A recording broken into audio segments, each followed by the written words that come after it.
Hey everybody, this is Dylan of the Media Unrestricted podcast. I just got out of seeing Morbius, and I will tell you right off the bat, it's not as bad as people want to make you think it is. For me, all of the acting was spectacular.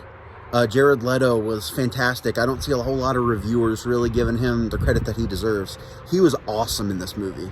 Matt Smith, who was in, I'm pretty sure he was in Doctor Who as one of the doctors, but in this, he was fantastic.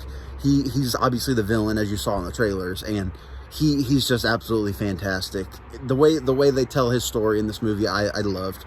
The other actress, or the actress name was her name is Adria Arjona, I think her name is, or Ariona, but she was awesome as well. She's the other doctor opposite of Michael Morbius, and they work together to try to figure the cure out that, he's been looking for in the trailers that you've seen. And their chemistry on screen is great, in my opinion. I don't see the issue with the CGI that a lot of these reviewers are saying. The CGI, to me, does not look like a 2000s comic book movie CGI at all.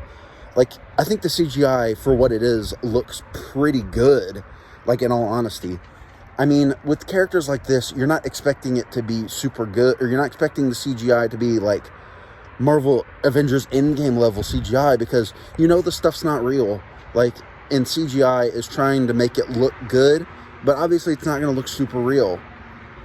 And the only issues I have with this movie, really, are that there are some sequences where it looks like they voiced over what they were originally trying to say.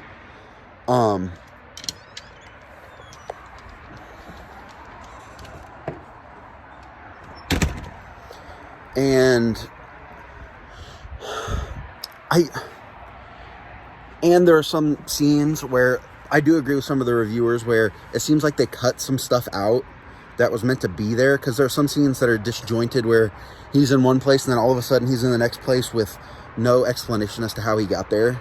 And I think that is needed to be explained just a little bit, but I'll let it slide.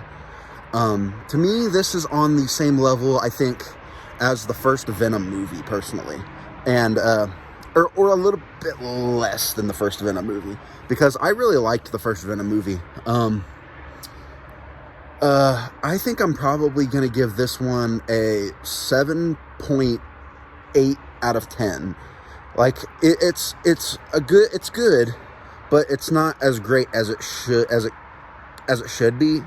But it's definitely not terrible, or as some reviewers are calling it, dog shit. So you don't worry about that. If you liked the Venom movies, you will probably like this movie, in my opinion.